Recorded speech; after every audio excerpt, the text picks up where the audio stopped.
Boa noite a todas, a todos, a todos. É um prazer estar com vocês aqui.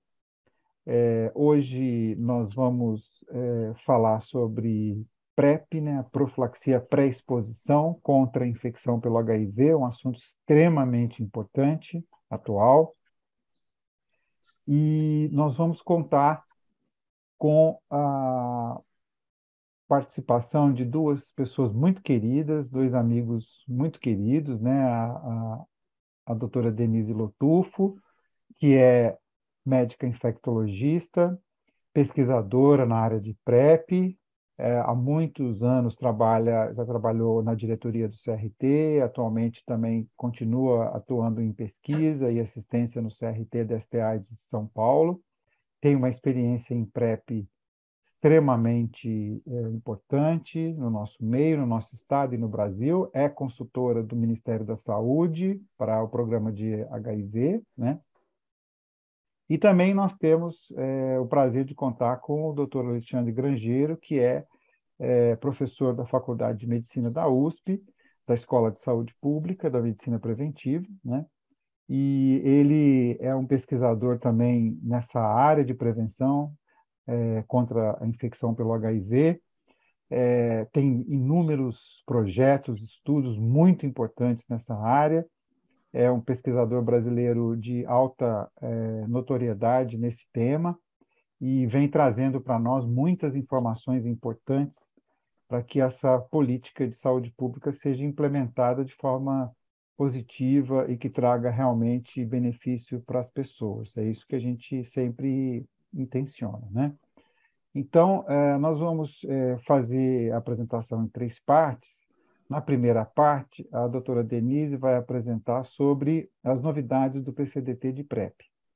Na segunda parte, o doutor Alexandre Grangeiro vai apresentar sobre estudos de PrEP em adolescentes, PrEP sob demanda e a utilização de telesaúde em PrEP. Três temas muito importantes na prevenção contra a infecção pelo HIV.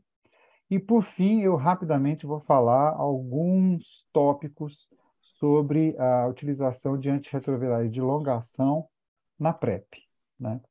E daí a gente abre para discussão com todas as pessoas. Então, para já de pronto iniciar essa atividade, eu queria já agradecer muito aos queridos colegas e agradecer também muito a todos que vão estar conosco aqui nessa reunião, dizer que é um prazer em nome da diretoria da Sociedade Paulista de Infectologia. Então, queria convidar a doutora Denise Lotuf para começar a sua apresentação. Muito obrigado. É, Boa noite, então, para todo mundo. Obrigada pelo convite. Paulo, é muito bom estar aqui com você e com o Alexandre, com bastante gente que eu estou vendo que está aí, do Brasil todo, bem legal. É um prazer mesmo estar aqui na cidade paulista de Infecto, bem legal. Eu vou, é, eu vou compartilhar a minha tela. Acho que já está legal, né, gente? Está todo mundo vendo? Está Não dá ótimo, para Denise. trabalhar. Tá. Então, nós vamos falar do novo protocolo, né, de PrEP, que saiu esse ano, né? Muita gente deve ter visto, mas eu acho importante a gente focar, né, nas mudanças mais importantes, né?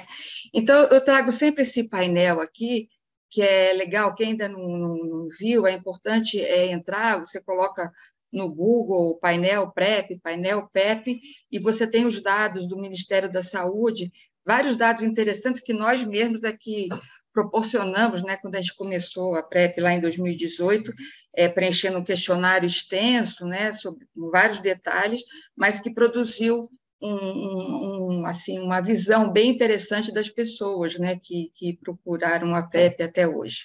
Então, a gente tem no Brasil 44 mil pessoas em uso de PrEP e em São Paulo 18 mil. Né? A gente tem uma proporção grande, né, dos usuários de PrEP do Brasil. Esse aqui são os dados do município de São Paulo, né, comparando 2018, quando a PrEP começou, e agora 2022, em que a gente triplicou o número de pessoas em PrEP. né? Então, notícias boas a gente tem que colocar. Bom, então, o que mudou no novo PCDT? Né? Então, mudou o critério de indicação da PrEP, a posologia inicial, o segmento laboratorial e o esclarecimento diagnóstico. Então, nós vamos falar de cada um deles. Com relação ao critério, né, de indicação, o que mudou foi que agora se inclui todos os adultos e adolescentes a partir de 15 anos, né? Isso é muito importante, né? A gente não tinha essa possibilidade, era a partir de 18 anos, a gente acompanhava, né, os adolescentes vulneráveis e sem saber, né, sem poder atuar, e, finalmente, agora a gente tem, depois o Alexandre vai falar detalhadamente dessa população que é extremamente vulnerável e que precisa realmente de ampliar o aspecto, né, o espectro da prevenção. Então, a partir de 15 anos e 35 quilos, né, que é a questão do medicamento. Então, pessoas sexualmente ativas e sob risco aumentar de adquirir infecção pelo HIV. Então, vocês notem, né, que para além daquela ideia, né, da população vulnerável, né, a gente, isso foi o mundo inteiro, né, que foi avaliando que, né, você não precisa só fazer parte da população, quer dizer, um homem hétero, uma mulher hétero, ela pode estar vulnerável em algum momento da vida dela e ela tem direito de fazer PrEP. Tanto que agora a fala é PrEP para quem precisa. Acho isso muito importante, né? Então, saiu daquela questão, lógico, que homens que fazem sexo com homens, a população mais jovem, são bastante vulneráveis, né? As pessoas trans, mas lembrar que qualquer pessoa pode pode necessitar dessa PrEP por um tempo da sua vida. Então, isso foi um avanço muito importante, né? Então, PrEP para quem precisa, o recado é esse. Outra questão foi com relação à posologia, né? Quando vocês vão ler o PCDT, está escrito lá, a dose inicial vai ser sempre de 2 comprimidos, antes, né, no primeiro dia, e depois mantendo 1 comprimido por dia. E eu achei importante a gente trazer de onde que veio isso, né? Então, essa ideia veio da experiência da PrEP sob demanda, né? O estudo Hipergay, depois o estudo Prevenir, na França, Canadá, eles avaliaram, né, que você usando 2 comprimidos, pelo menos 2 horas antes da relação sexual, e mantendo por mais 2 dias, você tinha proteção naquela relação. Né? Então, a PrEP sob demanda, essa é a ideia, né? Quer dizer, cada relação sexual envolve 4 comprimidos. E essa ideia trouxe, né, foi trazida para a PrEP de uso contínuo, para você facilitar, por exemplo, em relação anal, né, para a população HSH, em vez de você esperar 7 dias para ter proteção, já você pode ter proteção no momento da relação, desde que use 2 horas antes, então não é bem no momento, né? Então, você tem que usar de 24 a 2 horas antes, depois de manter 24, 48 horas. Eu trouxe até o esquema que a gente tem do estudo Combina, que a gente tem a PrEP sob demanda. Então, isso está no PCDT para todo mundo. Agora, a mulher, a gente sabe se tem essa proteção?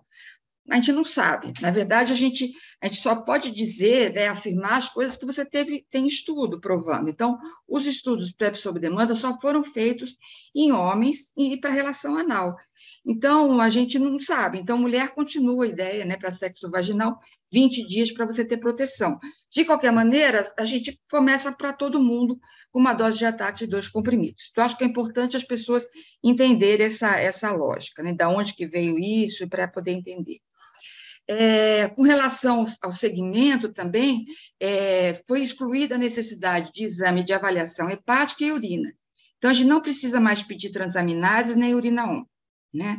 Com relação ao monitoramento da função renal, também a ideia é que seja anual, ou seja, você pedir a creatinina e fazer o clearance da creatinina, calcular o clearance, né?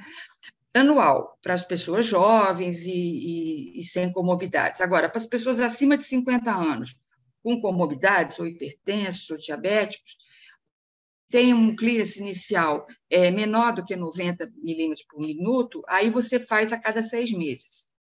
Então, o recado, né, não está nem muito escrito isso, mas o recado é esse. O objetivo desse novo PCDT é facilitar o segmento, né? mas não esquecendo da segurança. A gente está lidando com pessoas saudáveis, a gente não pode esquecer isso. Então, não é porque está mais fácil, não precisa fazer. Não, tem que olhar caso a caso. Então, tem indivíduos que você vai acabar pedindo transaminase, vai pedir urina, enfim, ou vai manter um controle mais próximo. A questão é individualizar mesmo.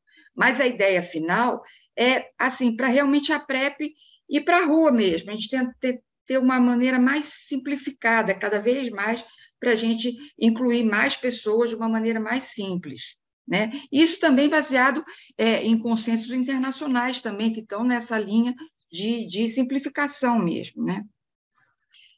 Com relação ao esclarecimento diagnóstico, né? Então, um dado importante foi essa questão que a gente tem que pensar numa suspeita clínica da infecção aguda HIV. Então, acho que eu tentei destrinchar bem para não ficar dúvida. Né? Se a pessoa chega com um quadro clínico, né? A gente sabe que o quadro clínico de infecção aguda é muito inespecífico, mas uma febre, gânglios, rash, enfim, você tem a história, logicamente, de possível contato, né?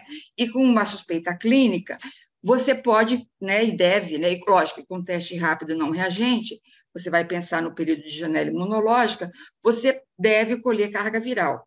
E nesse caso, né, que é uma questão bem, né, a pessoa está com sintoma, né, você deve postergar a PrEP, conversar muito com a pessoa, né, orientar para ela não se expor mais, que a gente não tem certeza, porque ainda ela está com teste negativo, e aí tentar o mais rápido possível ter o resultado da carga viral para decidir o que fazer com esse caso.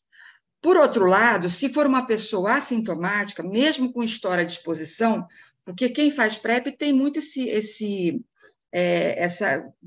vive muito essa realidade, né?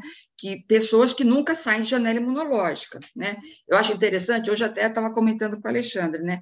A gente está vivenciando assim, o momento da PrEP, a gente está aprendendo, né? Aprendendo fazendo, né? O primeiro PCDT tinha uma série de complicações, passava um monte de profissional, a gente começou a fazer, a gente viu, não precisa de tudo isso, a gente mesmo foi sentindo o que a gente devia mudar. Então, a gente tinha toda uma questão, se a pessoa teve uma exposição, então você não começa a PrEP, é melhor esperar, pode estar em janela. Então, isso a gente, lógico, logo mudou de ideia, né? Por quê? Tem pessoas que nunca saem de janela imunológica. Então, se a pessoa não tem sintoma, né, e já tem mais de 72 horas do risco, ou seja, não dá para fazer uma PrEP, você inicia a PrEP sim e faz o monitoramento próximo, eu sempre falo disso.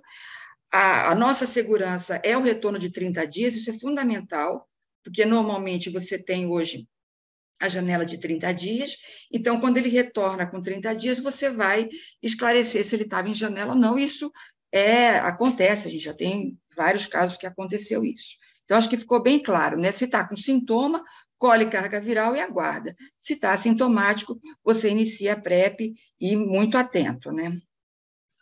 O esquema, então, é o mesmo, né? O tenofovir tricitabina, uma dose fixa combinada. Os exames de triagem, então, o mais importante, assim, em termos de controle e tudo, é o teste rápido, né? Obrigatoriamente de sangue, eu botei até em vermelho aqui, né? O teste oral, o autoteste hoje em dia, que a gente só tem o oral, ele tem menos anticorpos, né? Ele não é seguro, pelo menos para o início, né? Realmente a gente tem preferência pelo teste de sangue do início, então a gente nem considera o teste oral. Pode ser o teste rápido ou sorologia, aí vai depender do que estiver mais fácil. Tem o teste de sífilis que a gente faz, testes para identificar clamídia e gono, teste para hepatite B e hepatite C, e avaliação renal, então, ficou resumida a creatinina e o cálculo do clearance da creatinina. Por que IST, né? Por que a gente tem sempre que pedir IST? Porque o risco, né, de adquirir HIV aumenta na presença de IST. 3 a 10 vezes quando é uma lesão não ulcerativa e 18 vezes quando é uma lesão ulcerativa. Então, é muito importante você fazer esse controle, a via de transmissão é a mesma e a gente tem concomitância dessas infecções. Aí, da sífilis, a gente também aprendeu, né? O teste rápido é para quem nunca teve infecção, que o teste rápido é treponêmico. Mas, se a pessoa já teve, não adianta fazer o teste rápido, você tem que fazer sempre o VDRL, né, para você ver uma possível reinfecção. De quanto em quanto tempo? Como é que está isso, né? As pessoas, a gente estava, vocês lembram que com a pandemia a gente passou de 3 em 3 meses para 4 em 4 meses. E no PCDT novo, saiu a cada 3 meses. Todo mundo ficou preocupado, vamos voltar atrás, mas não, é porque já tinham enviado para a Conitec, então ficou como 3 meses, mas o Ministério, vocês veem no Ciclone, continua com a possibilidade de 4 meses, então a gente pode fazer, mas assim, a individualização vai depender do indivíduo, enfim, né? Mas eu botei aqui de 3 ou 4, mas a gente pode fazer sem problema a cada 4 meses. E pesquisa para clamídia e gono a cada 6 meses. Com relação, então, às hepatites, então, a gente faz o teste rápido de hepatite B e também o perfil sorológico para você ver se a pessoa está protegida ou não. Então, se o HBS tiver não reagente, ou então a pessoa realmente diz que nunca tomou vacina, é fundamental encaminhar para a vacina, né? Então, por isso que a hepatite B você resolve num momento ali, quer dizer, se tem que tomar vacina, você já encaminha, e depois acho que é importante fazer um controle para ver se subiu o título, né, do anti-HBS, se positivou, e aí acabou, a hepatite B está protegida. Se a pessoa tiver com diagnóstico, né, de hepatite, né, crônica, né, B crônica, você vai referenciar para uma avaliação, mas você pode começar a PrEP. A gente já aprendeu que não teve problema, né, a pessoa com hepatite B, a gente sempre lembra que tanto o tenofovir como a emtricitabina tratam hepatite B, então é importante que a pessoa tenha um segmento, né, se você conseguir pedir já uma carga viral seria interessante, mas você não precisa ficar postergando, não, você pode começar a PrEP e também, em paralelo, o segmento da hepatite B do tratamento.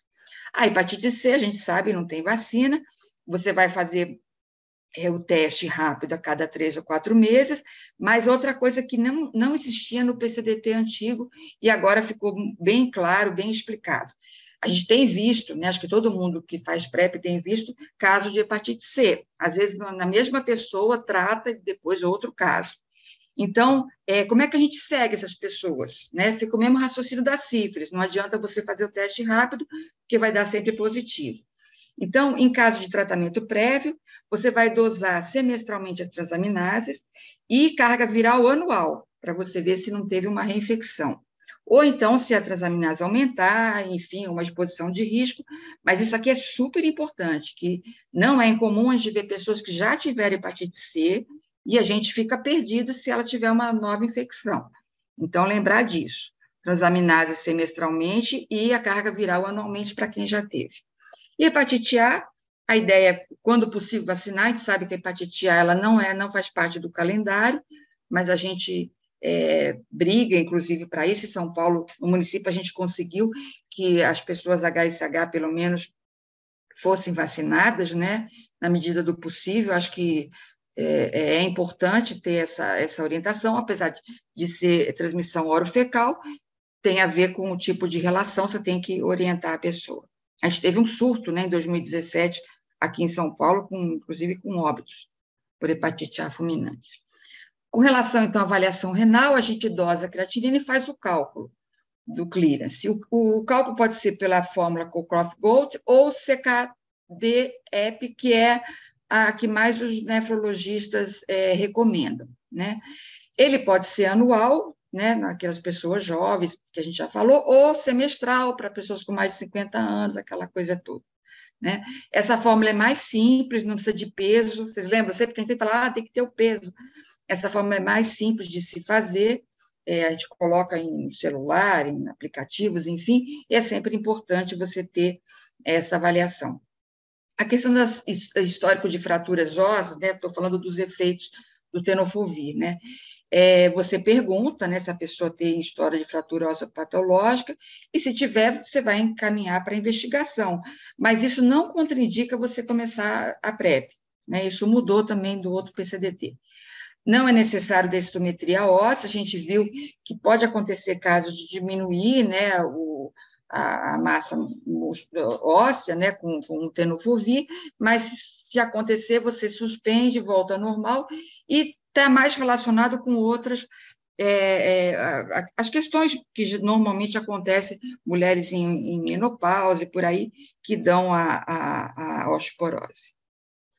Então, contraindicação, ficou só quem tem o clearance menor que 60, e óbvio, quem tem HIV positivo, que tem que ser encaminhado para o tratamento, e não para... Com relação aos eventos adversos, então, eles costumam ser leves, são transitórios, né? Náusea, cefaleia, são, assim, nos primeiros dias, né?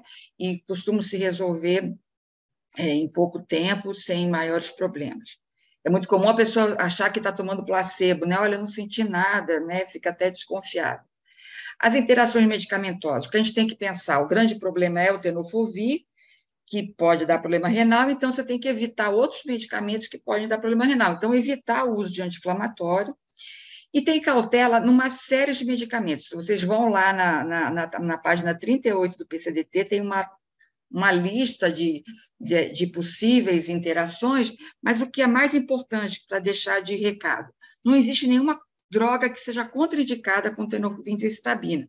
Então, isso tranquiliza muito a gente. Então, orientar o paciente que ninguém deve abusar de anti-inflamatório, né? Não é nem a questão de PrEP, e com relação aos outros remédios que não são de uso muito frequente, orientar cautela, né? Mas isso não é nada complicado. Outros recados importantes, né? Que a PrEP não afeta a eficácia dos contraceptivos hormonais e vice-versa. Então, uma mulher cis que esteja em uso de PrEP, ela pode ficar tranquila com o método anticoncepcional e com a própria PrEP. Com relação à mulher, de novo, né? Ela pode ser usada, é segura no período pré-concepcional, na gestação e na amamentação. Então, no caso de casal sorodiscordante, que o marido é negativo, mesmo com carga viral indetectável, a mulher pode querer usar a PrEP e ela pode usar aí com segurança. Não existe contraindicação ao uso concomitante da PrEP e dos hormônios usados por pessoas trans. Essa informação é muito importante, né? Isso até é uma questão que atrapalha, né? As pessoas trans já estão difíceis de entrar em estudos. E um dos motivos que eles dizem, às vezes, era esse mito que ficou, né? Que o fato de usar hormônio podia diminuir o efeito da PrEP, e aí teve alguns estudos iniciais, há um tempo atrás, que colocou-se essa dúvida, mas já novos estudos mostraram que não há problema, então pessoas trans podem entrar, fazer a PrEP sem problema, pode usar o seu hormônio, que não vai ter problema, a PrEP vai funcionar e o hormônio também. Quais são, então, como é que a gente faz o segmento, né? Preferencialmente o início da PrEP no mesmo dia, a gente já, né, falou bastante sobre isso, eu sei que é um desafio, mas você conseguindo é muito importante isso, a gente sabe que são pessoas extremamente vulneráveis, de repente, uma semana que você atrasa, essa pessoa pode chegar já positiva, então, acho que, assim, tentar fazer no mesmo dia, mas coletar os exames todos, né, e o único exame que realmente é imprescindível para você prescrever a PrEP, iniciar ou prescrever em qualquer momento, é o anti-HIV, né? Então, o teste rápido, se ele for não reagente, você já pode prescrever a PrEP. O retorno de 30 dias, de novo, eu insisto, é fundamental para você afastar a janela imunológica, para você ver a adesão, para verificar os exames que você colheu ali, né? Os exames de ST, de hepatite e tudo mais, e ver como é que está a adesão, sugerir ideias e tudo mais.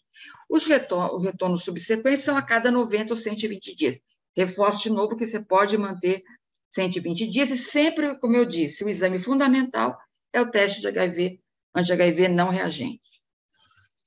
E o teste é feito há pouco tempo, né? Isso vocês sabem que, desde o ano passado, a clínica privada está podendo prescrever a PrEP, e a pessoa pega também saúde suplementar, né, os convênios, e a pessoa vai no serviço público pegar como as pessoas que vivem com HIV, como funciona esse fluxo. Mas, e é só um formulário que é preenchido, um questionário bem simples. Agora, uma coisa fundamental é que o teste tem que ter menos de 7 dias, senão você tem que repetir o teste. Isso é para a segurança mesmo do esquema. Então, tem que lembrar isso. Então, o teste anti-HIV tem um exame, tem que ser recente. Então, vamos discutir um pouco em caso de suspeita de soroconversão, né? O que você faz? A gente sabe que a PrEP é extremamente segura, desde que usada corretamente. Então, aquela pessoa que tem uma adesão correta, por exemplo, no caso de relação anal, a gente sabe que 4 doses semanais já são protetoras, né? Mas a gente sempre insiste que é importante usar diariamente, mulheres, então, têm que usar diariamente mesmo, mas para a relação anal, de repente, se esquecer um dia também não vai ser uma catástrofe, não tem que ter horário fixo, então, tem várias coisas que facilitam, né? Mas os casos de soroconversão que aconteceram, geralmente foi por não adesão, depois que a pessoa parou a PrEP, coisas assim. Raramente, a gente tem pouquíssimos casos na literatura, aconteceu da pessoa se infectar com o vírus resistente, porque ela entrou em contato com uma pessoa, sabidamente HIV positiva, tomando remédio de maneira errada, com o vírus resistente, e transmitiu esse vírus que já era resistente ao tenofovir intraestabina. Então, isso pode acontecer, então a gente sempre tem que orientar a pessoa os sinais e sintomas de infecção aguda, para ela ficar atenta, né? E em caso de suspeita, você tem que encaminhar o paciente para o serviço de referência, mas, se possível, já coletar a carga viral e genotipagem, né? E a gente já aprendeu, teve, né, vários artigos, vários estudos, a gente tinha muita dúvida com relação a isso, mas a conclusão que a gente chegou é que a gente pode realmente iniciar um tratamento preemptivo acrescentando dolutegravir, né? Que a gente viu que, na maioria dos casos que houve soroconversão, esse esquema foi eficaz, entendeu? Então, para a gente não perder muito tempo. Então, isso também é uma coisa que tranquiliza a gente, que a gente já tem mais dados, né, para poder lidar com isso. Uma outra questão é a questão de focar a prevenção, né? A oferta de teste focalizado. Então, já há muito tempo, a gente oferece, né, para os usuários de PrEP autoteste para eles levarem para as parcerias, não é para eles mesmos. Na pandemia, eles até usaram, né, para facilitar. Mas a ideia é para os seus pares, enfim, que geralmente é uma rede de pessoas que são vulneráveis. Então, para você tentar focalizar na população vulnerável e ampliar o aspecto do tratamento, se for o caso da pessoa já ser positiva, ou da pessoa repensar se ela precisa de uma outra forma de prevenção. Então, abordar também a população mais vulnerável através de educadores de pares, são estratégias, né, da gente tentar chegar às populações. Já estou nas minhas considerações finais. A PrEP realmente reduz os novos casos de infecção pelo HIV, porque há um tempo atrás, por exemplo, eu já fui chamada para responder essa pergunta, né? A gente. Ô, Paulo, você apareceu, eu estou no meu tempo, né, Paulo? Mas já estou terminando. Expandir a oferta é fundamental. A gente aprendeu que, para realmente reduzir o número de infecções, a gente tem que ter um grande número de pessoas usando a PrEP, e aí tem que facilitar ao máximo o atendimento. Então, uma coisa muito importante que aconteceu foi várias categorias profissionais atendendo. Infelizmente, esse novo PCDT ele incluiu só médico e enfermeiro, né? Os enfermeiros estão bombando, tem muito enfermeiro fazendo PrEP, isso está sendo muito importante, quer dizer, para somar, não é para substituir, né? Infelizmente, teve o problema com os farmacêuticos, a gente já fez até uma web aqui em São Paulo com farmacêutico, e uns dias depois a gente teve essa notícia, que está suspenso por enquanto, mas a gente acredita que vai voltar os farmacêuticos e também os cirurgiões dentistas também prescrevendo PrEP. E quando a gente fala médico, é médico de qualquer especialidade. Por exemplo, se você é ginecologista, atende uma profissional do sexo, aprende a fazer PrEP e já dá junto, né? Já trata a pessoa. A população trans, então, nem se fala, né? Se você dando hormônio, né? Faz a PrEP junto, e não importa a sua especialidade, não precisa ser infectologista. É uma questão simples de se aprender. A expansão para a rede privada foi muito importante, né? A PrEP em unidades móveis. Aqui, o município de São Paulo tem um trailer, tem um caminhão que leva a PrEP para a periferia, para a rua, para chamar as pessoas, depois encaminha para os locais. E telesaúde, que acho que o Alexandre vai falar, que veio para ficar na pandemia, né? E com certeza é muito esperto para a PrEP, são pessoas saudáveis, a gente pode muito facilitar o atendimento, a gente sabe que muitas pessoas que descontinuam a PrEP, não é por conta de que, enfim, não está mais transando, está com uma relação estável, muitas vezes é por dificuldade mesmo de ir ao serviço, então a telesaúde é fundamental. Aqui, só para provar que a gente conseguiu diminuir, aqui em verde são os números de casos de HIV, que vinham num aumento importante, começaram a cair, aqui é a AIDS caindo e mortalidade caindo. Com relação aos desafios, então, eu coloquei isso aqui porque eu acho que isso é importante a gente falar, que todas as pessoas que tiveram, que têm vida sexual ativa, têm que fazer o teste HIV. Isso porque, para todos, para todos os profissionais de saúde lembrar disso, né? Não lembrar da mulher só na hora que ela está grávida, né? Vai atender uma mulher na consulta, né, normal, ginecológica, tem que pedir o teste, todo mundo tem que fazer o teste, porque aí a gente define, né, se a pessoa tem HIV, você já vai encaminhar para tratamento, né? Já é uma forma de prevenção, e se não é para a pessoa repensar, se está negativo, será que eu preciso, além da camisinha, de alguma outra coisa, enfim, para pensar. Captar as pessoas que não se entendem como risco, isso é fundamental, a gente vê as pessoas trans, não é nem que elas não se entendem como risco, mas elas têm tanta preocupação na cabeça, tantas questões da vida, que a PrEP fica meio de lado, entendeu? E a gente vê que a gente precisa chegar nessas pessoas e fazer que elas entendam, né, que vai ser importante para elas. Lembrar dos momentos oportunos, quando a pessoa vai fazer um teste, é o momento de você discutir, né, o gerenciamento de risco, como é que é isso. Quando a pessoa busca uma PrEP, então a gente já sabe, classicamente, que PrEPs repetidas tem que se pensar em PrEP e tratamento de ST. Por isso que a gente fala tanto que o CTA, né, tem que estar ampliado, né, o olhar do CTA não é só a testagem, o CTA tem que fazer tudo, né? Tem que fazer PEP, tem que fazer PrEP, tem que tratar IST e fazer teste. Oferecer a PrEP na atenção primária à saúde, isso é importante, isso tem acontecido, e expandir para locais fora da rede de saúde, isso seria uma coisa muito importante, já se discute isso, para fora de locais de saúde mesmo, para que as pessoas possam acessar e a gente ir mais para as periferias, para acessar as pessoas mais vulneráveis que não estão ainda seguindo.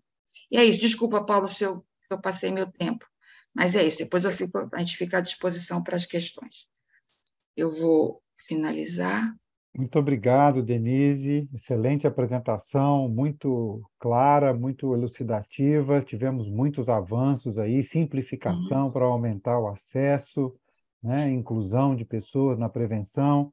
Isso é muito importante. Então, eu queria te agradecer e lembrar aos colegas para mandarem as suas questões. Eu vi que algumas pessoas já mandaram algumas questões, então vão mandando as questões que depois a gente vai tentar responder a vocês, né? Então, agora eu queria chamar o Dr. Alexandre Grangeiro, que vai nos falar sobre a PrEP em adolescentes, sob demanda e utilização do telesaúde. Obrigado, Alexandre. Boa noite, Paulo. Super obrigado pelo convite.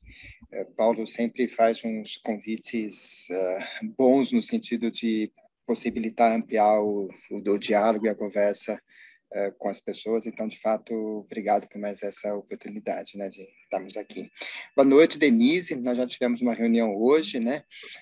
Denise é uma grande parceira, na realidade temos participado, né, dos diversos estudos conjuntamente, então é sempre bom estar aqui com você. E boa noite para todas as pessoas que estão ouvindo e participando dessa webinar, né?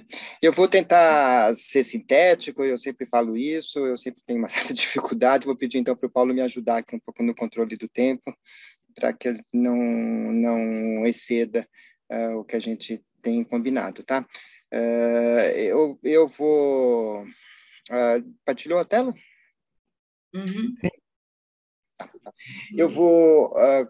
como o Paulo falou, eu vou comentar um pouco sobre os estudos de efetividade de PrEP para adolescentes, né, para o uso da telesaúde, para o segmento de PrEP, que a gente denominou de teleprep, e o uso diário sob demanda, né?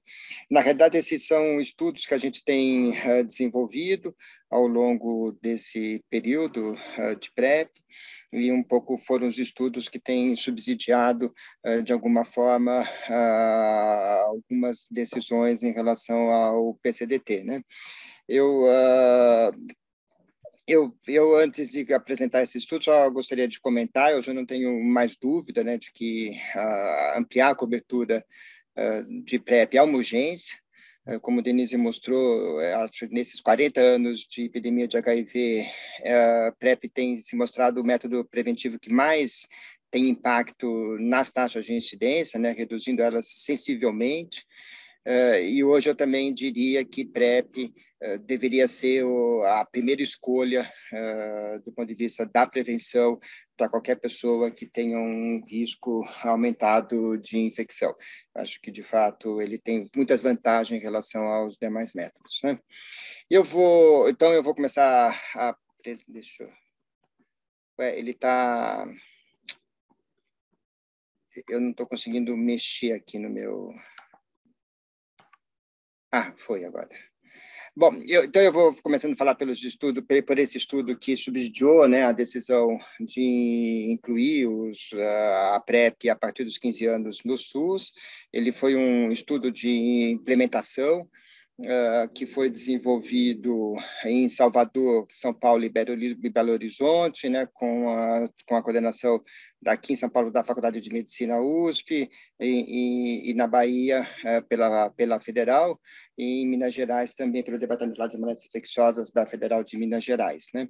Nós acompanhamos 1.420 pessoas entre fevereiro de 2019 e dezembro de 2021, eram todos eles na inclusão, tinham 14 a 19 anos, embora fosse previsto a inclusão de mulheres transexuais e de HSH, nós tivemos uma pequena participação, né, das mulheres transexuais, apesar de todos os esforços para incluir o maior número possível. Avaliamos, nesse período, um protocolo que é idêntico, similar ao protocolo de adultos, tanto do ponto de vista dos critérios de prescrição como do segmento clínico. E para a obtenção de dados, nós utilizamos aquelas metodologias, uma metodologia mista, né, tentando triangular a abordagem qualitativa, os registros de evento clínico, dosamos, né, fizemos a dosagem sérica de tenofovir no sangue, da concentração, né, e aplicamos os questionários estruturados, e agora estamos terminando os estudos econômicos para ver as questões de custo e efetividade. Tá? Os dados foram obtidos trimestralmente no âmbito dos serviços. Né? Eu estou com uma certa... esse aqui é um gráfico que eu sempre começando então a apresentar os dados, né? Esse é um gráfico que eu sempre ponho embaixo do braço em qualquer apresentação sobre os adolescentes, porque talvez tenha sido o dado mais importante, um dos mais importantes, na verdade, produzidos pelo estudo, né? Ou seja, nós avaliamos o risco dos adolescentes se infectarem pelo HIV desde que eles iniciaram a relação sexual até o momento que eles chegaram aos serviços à busca de PrEP, e o que nós observamos é que esse risco de infecção começa a aumentar de forma sensível e aceleradamente a partir do terceiro ano após o início da relação sexual, e chegando a 8,8% após o sexto ano, né? Ou seja, é um percentual que assusta e que chama muito a atenção, ele é muito alto, né? Claro que é uma população selecionada, que já apresenta um maior risco, entretanto, mostra que a PrEP deve ser oferecida para esses adolescentes o quanto antes possível, ou seja, quanto mais próximo dos 15 anos, nós vamos conseguir evitar mais os casos de infecção. Em função disso, claro, o Ministério, como a Denise disse, incorporou a PrEP dentro do PCDT, né, sendo ofertada a partir dos 15 anos, e para as pessoas que tenham peso igual ou superior a 35 quilos. E definiu que a oferta de PrEP deve ser feita considerando a autonomia desses adolescentes pela decisão, sem a necessidade da presença ou da autorização parental, né, de pais ou de responsáveis. Essa decisão foi absolutamente acertada, né? Ela segue, na realidade, já as diretrizes estabelecidas pelo Ministério da Saúde do ponto de vista da testagem, do uso de PrEP, do atendimento no serviço de saúde, que é estabelecido pelo programa de adolescentes. Além disso, o que o nosso estudo mostrou é que 2/3 dos adolescentes preferiam iniciar a PrEP sem revelar isto para os pais, os responsáveis, por receio de alguma situação de violência, por poder revelar a orientação sexual ou mesmo as suas práticas sexuais. Tá? Embora não escolhessem não fazer isso no início, havia uma tendência deles fazerem ao longo do uso, após eles ganharem um pouco mais de segurança e de conhecimento em relação à PrEP. Tá? Mas o dado que mais gostaria de chamar a atenção é de que aqueles adolescentes que ficaram aguardando ou esperando a autorização parental para começar a PrEP, entre esses casos, nós identificamos casos de infecção pelo HIV. Tá? Ou seja, é um pouco o que a gente também observa em adultos, que postergar o início de PrEP aumenta o risco e, de fato, identifica-se casos de infecção. Então, a nossa recomendação é iniciar a PrEP respeitando a autonomia do adolescente na decisão, iniciar no mesmo dia que ele procura o serviço ou o profissional e trabalhar com ele as questões relacionadas à revelação e à relação que ele terá com os seus responsáveis e pais, né? Bom, PrEP foi efetiva para os adolescentes. Quer dizer, após o acompanhamento de 2 anos, a gente acompanha esse gráfico, a gente compara esse gráfico A, de que é o risco de infecção antes, né, de iniciar a PrEP, com o gráfico B, que é a tendência das taxas de infecção após o início de PrEP. A gente observa claramente uma redução para adolescentes de 15 a 17 anos próximos a 50%, e na linha vermelha, né, para aqueles adolescentes de 15 a 17 anos, uma redução de cerca de 2/3, ou seja, ela de fato tem a capacidade de reduzir as taxas de incidência, embora apesar dessas reduções, nós observamos ao longo do tempo uma taxa de infecção após o início de PrEP um pouco maior do que as observadas para adultos, se nós considerarmos estudos de demonstração, estudos de implementação feitos para adultos também no Brasil. E essa taxa tende a ser um pouco maior entre 15 a 17 anos. Então, a gente teve uma taxa após o início de PrEP de 1,64 e variando entre 0,5 e 2,78. Essa maior taxa, esse aqui é um gráfico também que eu gosto bastante de mostrar, porque cada linha é um dos adolescentes que se infectou por HIV, e cada um dos pontos se referem à concentração de tenofovir no sangue na retirada do medicamento, né? E o que a gente acha que dá para observar 3 coisas importantes na análise desses casos. O primeiro deles é que a gente observa que a maior parte das dosagens, da quantidade de droga no sangue nas dispensações estão abaixo dos níveis de proteção, estão abaixo aí da linha vermelha. Em nenhum momento, né, os adolescentes que se infectaram atingiram níveis de proteção adequado. Desde o início, né, então já do segmento e do uso de PrEP. A segunda coisa que nós observamos é que, antes de se detectar casos de infecção, houve momentos de interrupção de PrEP, e a terceira questão é que esses casos tenderam a ocorrer ainda no primeiro ano de uso, muitos deles já nos primeiros 6 meses de uso. Então, o que a gente aprendeu com esses casos para adolescente é que monitorar a adesão e a interrupção de PrEP é fundamental para que a gente possa evitar esses casos e melhorar a efetividade de PrEP. Isso, para adolescente, pode ser mais importante e ter mais impacto do que para adultos, né? Outra questão relacionada ao segmento é de que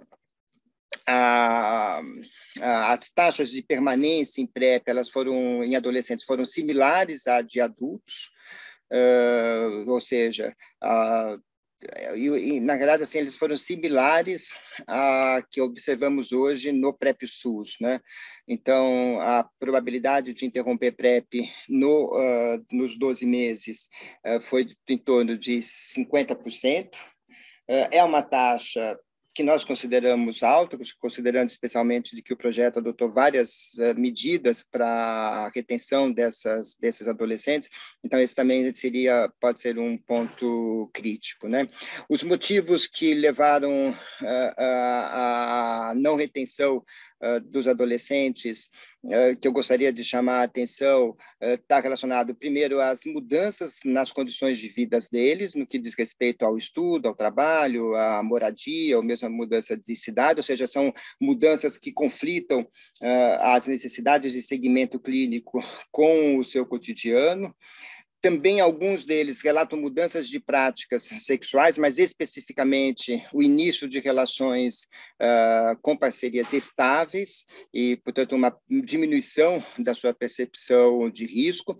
No caso, aí eu até mais chamaria a atenção da mudança das práticas sexuais, mas se refere à mudança na sua percepção de risco. E um terceiro aspecto para adolescentes que aparece com muita intensidade é o sofrimento psíquico, e isso foi mais intenso ainda durante o período da pandemia de Covid, tá? Então, esses três aspectos são aspectos que precisam ser considerados no segmento e na observação de adolescentes, tá? O terceiro aspecto também que eu gostaria também de chamar a atenção é de que para aqueles adolescentes que permanecem no uso de PrEP, os níveis de adesão são elevados, são tão elevados como foram em adultos, chegando aí, isso aqui é um gráfico que mostra a posse de medicamento, né? Então, a gente mediu se ele tinha medicamento para o uso diário, e mais de 80% dos adolescentes tiveram, então, posse diária do medicamento e tinham as condições de fazer o uso para a proteção, tá? A taxa, essa faixa amarela embaixo é a faixa que mostra níveis posse inadequada de medicamento, posse inferior à questão do uso, embora tem aí, parece que ela aumenta ao longo do tempo, esse aumento é muito discreto e muito provavelmente está dentro das margens de erro por conta do número de observações, tá? E, por último, em relação ao adolescente, que normalmente é uma preocupação que as pessoas têm, é relativos aos eventos adversos. Como vocês podem observar, os eventos adversos eles são muito similares, né? Inclusive na frequência que ocorre em relação a adultos, sendo que eventos de nível 3 ou 4, isso a partir de observações clínicas, ocorreu em 1,4%, portanto, uma taxa muito pequena que não inspira grandes preocupações, né? E nos exames, alterações em exames laboratoriais, é ainda mais reduzido em 0,03, tá? Então, portanto, essa era algumas pessoas sempre levantam essa preocupação em relação ao adolescente, e o estudo mostra que, de fato, não precisa ter grande preocupação, tá? Bom, então, passando agora para a telesaúde, o estudo, né, de TLC também foi um estudo de efetividade, ele foi feito no âmbito de um outro estudo que nós chamamos do estudo Combina, é um estudo que foi realizado com participantes de Fortaleza, Ribeirão Preto, São Paulo, CRT, com a coordenação da Denise, e também no SAI Campos Elíseos, em Porto Alegre e em Curitiba, tá? Ele é um estudo também de implementação, ele começou em 2016, ele foi um dos estudos que subsidiou a formulação do primeiro PCDT, né? Quando ele ainda estava na fase de formulação em 2018.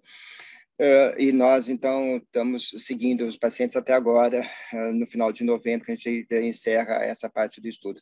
Incluímos pessoas cisgêneras e transexuais a partir dos 16 anos, embora tenha, então, essa previsão de inclusão também de adolescentes. A inclusão de adolescentes ele foi bem pequena, então, portanto, basicamente é um estudo relacionado a adultos, né? E com os critérios então, de maior risco ou maior vulnerabilidade ao HIV, e as informações, da mesma forma, são colhidas como classicamente colhido nesses estudos de implementação. Tá? Bom, no âmbito do Combina, as pessoas que estavam em PrEP puderam, nós oferecemos a elas a possibilidade de fazer um segmento por telesaúde, a partir de setembro de 2019, nós oferecemos para ela duas opções.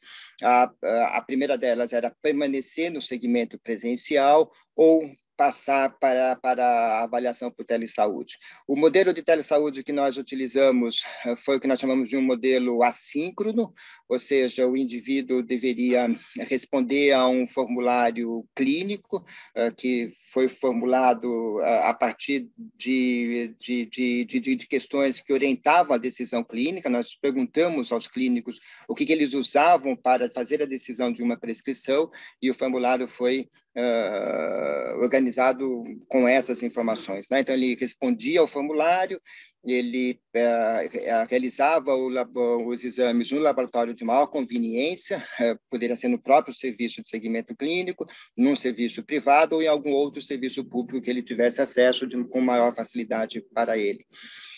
E utilizamos uma plataforma online que ele poderia acessar por telefone, tablet ou celular, para que ele anexasse, então, essas informações. A partir da anexação, o médico fazia a avaliação e o médico poderia, então, definir pela prescrição ou pelo agendamento de uma consulta presencial e a retirada do medicamento.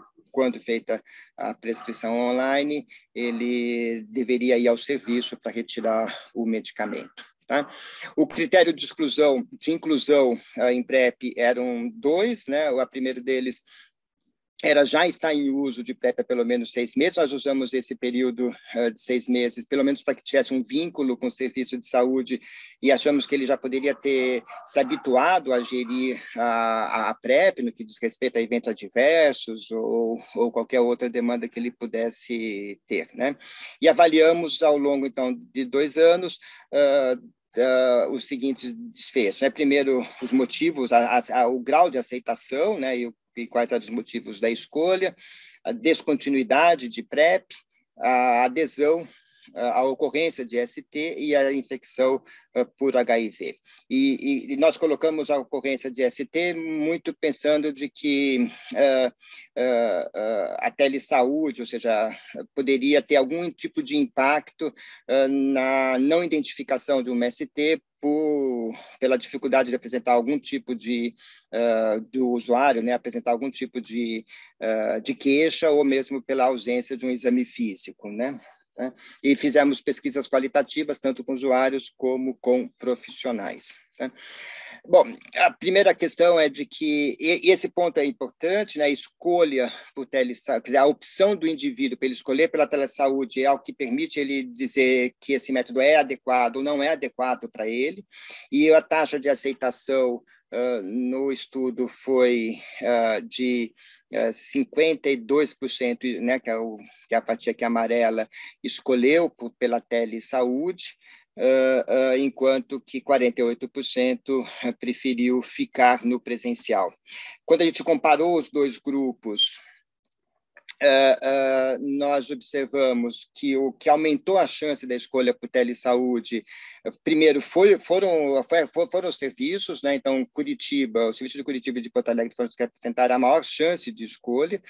nós atribuímos isso a duas questões. São serviços que tinham um número menor de pacientes, de usuários de PrEP no estudo, e tinham um tipo de vínculo que era mais forte, então, portanto, com maior confiança no serviço. Mas as duas coisas que mais, de fato, chamaram a atenção nossa do ponto de vista da escolha da telesaúde foi: a primeira questão é que aumenta a chance, de acordo com o tempo de uso, quanto mais tempo, maior experiência, aumenta a chance de escolha por telesaúde. Não estar em PrEP também aumentou em 2,9 vezes a chance, ou seja, então, mostrava um pouco já para nós, logo no início, de que dificuldades de fazer o segmento presencial tinha levado à interrupção. E a outra questão é que reduzia o risco de escolher pela telesaúde, ou seja, que aumentava a chance dele ficar, né, no segmento presencial, se ele tinha mais risco para o HIV. Tá? Então, portanto, claramente a telesaúde consegue selecionar um público que, teoricamente, demanda demanda menos para o serviço de saúde, né? Tanto por conta que tem mais experiência, como do ponto de vista que tem menor risco. Tá? Então, analisando os desfechos, nós observamos que a escolha da telesaúde, quem estava em telesaúde, essa linha aqui pontilhada, reduziu o risco de interrupção de PrEP em 34%, né? É uma redução significativa, e a gente também observa, quando a gente observa que as duas linhas, né, a gente vai vendo que conforme aumenta o tempo de segmento, aumenta ainda mais, né, as diferenças das taxas de descontinuidade. Tá? Então, esse é um impacto que, para nós, chama muita atenção. Essa redução foi superior ao que nós imaginávamos, né? Lembrando que parte do estudo foi feito durante a pandemia de Covid, mas esse estudo iniciou antes, então, portanto, uma boa parte dele também foi feita sem o contexto da pandemia. E essa redução da interrupção da telesaúde, ela ocorreu sem alterar as taxas de adesão. Então, a linha pontilhada aqui, novamente, é a comparação do período que o indivíduo fazia o segmento presencial, no primeiro momento, com o pós. A gente pode ver que a linha permanece exatamente no mesmo ponto, ou seja, com pequena variação, inclusive, que não está relacionada com o próprio tempo. E quando nós comparamos os dois grupos, telesaúde com presencial, não há diferença. Na realidade, o que a gente observa é de que há uma redução da adesão no grupo presencial, mas é uma adesão que ainda não está dentro das margens de erro. Tá? Então, portanto, não há um impacto negativo. Nós também, para confirmar esses dados, nós selecionamos aquelas pessoas que não tinham posse de medicamento adequado, somente aquelas pessoas, para ver se havia diferença entre telesaúde e a presencial, e aqui está bem claro, não houve diferença quando a gente ajusta, né, para as diferenças observadas pelo grupo, assim também como não houve diferenças em relação ao diagnóstico, né, a frequência com que as STs eram diagnosticadas. A linha pontilhada, novamente, então, compara o momento pós e o momento pré e pós-telesaúde, né, ela mantém-se estável ao longo do tempo, e também não essa variação com o grupo presencial não está relacionado, então, com a escolha. Tá? Portanto, super claro de que a PrEP, com o segmento por telesaúde, só tem benefício do ponto de vista, né, de racionalizar a clientela do serviço, deixando o atendimento presencial para aqueles que demandam ou que têm mais necessidade de serviço, enquanto que reduz, né, o risco de interrupção de PrEP sem alterar os demais educadores. Eu não vou transcorrer muito sobre a PrEP sob demanda, porque ainda nós estamos fazendo o processo de segmento, né, quer dizer, nós não finalizamos o tempo de observação, mas, como Denise falou, a gente começou a ofertar a PrEP sob demanda a partir de fevereiro de 2020. Nós temos 535 usuários né, que já estão completando o seu período de observação agora, no final de novembro.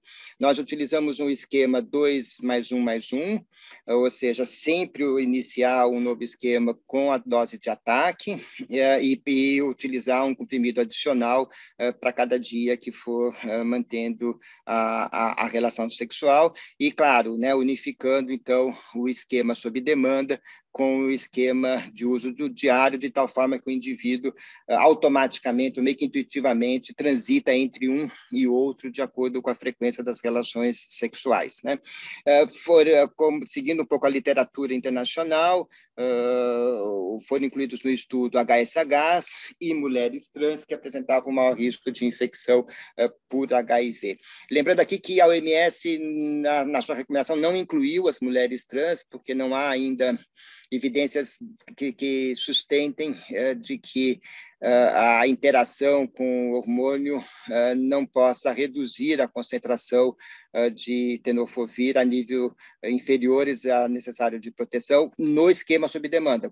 Como a Denise falou, no esquema diário isso não há preocupação, mas no esquema sob demanda, como você precisa ter níveis muito elevados, né, de concentração de tenofovir para a proteção, não se tinha muita segurança, mas também não há evidências contrárias. Então, o que se recomenda é que os estudos se aprofundem para ter maior segurança para mulheres trans, tá?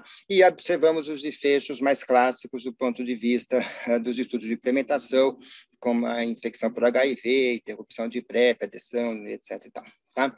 Eu só vou apresentar, todo meu tempo já passou aqui, né? Então, eu só vou apresentar o que nós fizemos nas análises preliminares, né? A primeira delas que nos chamou bastante atenção é que nós comparamos aqueles que escolheram PrEP sob demanda em relação àqueles que já tinham escolhido o uso diário, e o que nós observamos é de que a gente sempre tem uma certa ideia de que o uso sob demanda vai ser escolhido por pessoas com menor risco. Não foi verdade no que nós observamos. Na realidade, as pessoas que escolheram sob demanda, eles tiveram mais risco do que o de uso diário, ou seja, eles... se você tinha só parceiro casual, aumentava em 7,6 vezes a chance dele escolher a sob demanda. Assim como também se eles tivessem mais relações anais ativas ou passivas desprotegidas e mais o relato de uso de drogas durante na cena das relações sexuais. A única questão que difere como menor risco é a frequência com que essas relações ocorrem e os números de parceiro, portanto, são inferiores. Ou seja, o que nós observamos é que as pessoas que usam sob demanda, quando elas vão para a cena do sexo, quando elas praticam o sexo, elas se expõem mais ao risco do que aquelas que estão em uso diários e que, portanto, têm isso com maior frequência, tá? Então, portanto, a oferta do PrEP sob demanda nos parece bastante estratégica do ponto de vista de ampliar a cobertura para um grupo de pessoas que tem muito risco de infecção e que pode ter um impacto também na epidemia, tá? E essa chance de escolha da sob demanda reduziu, né, se ele tivesse uma maior percepção do risco e se tivesse na prostituição. E as motivações, quer dizer, 90% era para aumentar a tranquilidade, para ter uma vida sexual mais intensa e também pela dificuldade do uso do preservativo. Para finalizar, eu só vou comentar que as nossas análises preliminares têm indicado a seguinte situação. Nós, aparentemente, temos uma taxa de incidência no uso sob demanda inferior do que no uso diário, e temos níveis de adesão similares ao do uso diário, aí por volta de 80%, se nós considerarmos o início do esquema terapêutico. E a maior falha que tem sido observada é na conclusão do esquema, ou seja, no esquecimento ou no uso de uma das doses fora do horário previsto, tá? E do ponto de vista da continuidade, há uma certa... Aqueles que escolhem como uso preferencial sob demanda tendem a permanecer sobre esse uso ao longo do tempo. Paulo, acho que era isso que eu queria falar. Peço desculpa aí por novamente ter extrapolado o meu tempo. Obrigado, viu?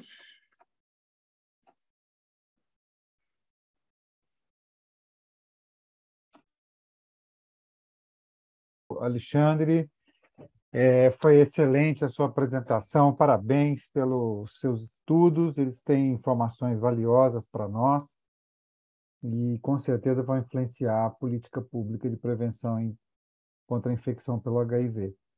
Então, para encerrar, e antes da gente partir para as nossas discussões, eu gostaria de falar um pouquinho sobre essa novidade, que é a PrEP de longa duração, com antirretrovirais de longa duração. Vocês conseguem ver e me ouvir bem? A minha Perfeito, apresentação? doutor. Obrigado. Então, para nós é muito claro, como a Denise já comentou, com dados aqui do Estado de São Paulo, né, que a prevenção combinada funciona. Então, a PrEP, a capilarização da PrEP, a extensão da PrEP para várias pessoas na comunidade, não só isso, mas também a utilização da PrEP por pessoas vulneráveis, por pessoas que precisam, e também a utilização universal de antirretrovirais, indicação universal de antirretrovirais, a questão do indetectável igual a intransmissível, que foi também muito importante para nós em prevenção, a PEP, a profilaxia pós-exposição, e todas as outras medidas da prevenção combinada, quando instituídos como políticas de saúde pública, elas são capazes de reduzir a notificação de casos de infecção pelo HIV.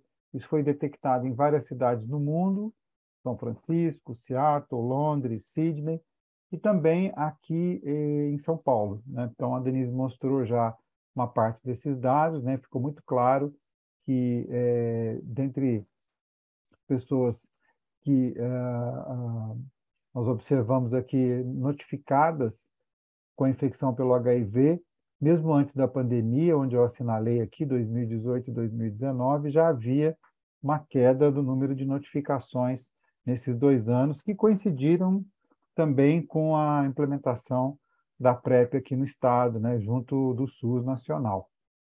Então, o que nós sabemos classicamente, né, o que foi mais testado na literatura é a coformulação entre citabina e tenofovir, vários estudos de demonstração e estudos pivotais também, tanto na PrEP diária quanto na PrEP sob demanda, né? Por exemplo, o estudo IPERGAY, que mostrou claramente a PrEP sob demanda como estratégia útil. É muito importante a gente saber que isso já está muito bem estabelecido na literatura, com evidências sólidas e já implantado no SUS para amplo acesso das pessoas que necessitam. Então, o futuro nos reserva novas possibilidades, né? Novas formas de fazer a prevenção contra a infecção pelo HIV, a prevenção pré-exposição. Então, o que a gente tem? A gente tem inúmeras formas em estudo de medicações, como, por exemplo, injetáveis de longa ação, injetáveis de forma intramuscular ou subcutânea. O fato de ser subcutâneo facilita, porque a medicação preventiva ela pode ser auto-administrada. Pílulas de tomada oral, mas que têm uma meia-vida muito longa, que poderiam ser utilizadas mensalmente. Adesivos transcutâneos com microagulhas, contendo medicamentos de liberação prolongada, implantes subdérmicos, que poderiam ser realizados e também levar à liberação prolongada dessas medicações preventivas, anéis vaginais, né? Então, são tecnologias hoje que estão em pleno estudo, não só para a prevenção contra a infecção pelo HIV, mas também para o tratamento de pessoas vivendo com HIV. E vários estudos dessas novas formas de prevenir têm sido publicados, né? Eu chamo a atenção aqui do estudo Discover, que mostrou em homens que fazem sexo com homens e mulheres trans, né, uma eficácia muito boa da coformulação entre citabina e tenofovir alafenamida, o TAF, e foi não inferior, né, ao padrão, que foi o comparativo de entre citabina com tenofovir disoproxil fumarato, né, o TDF.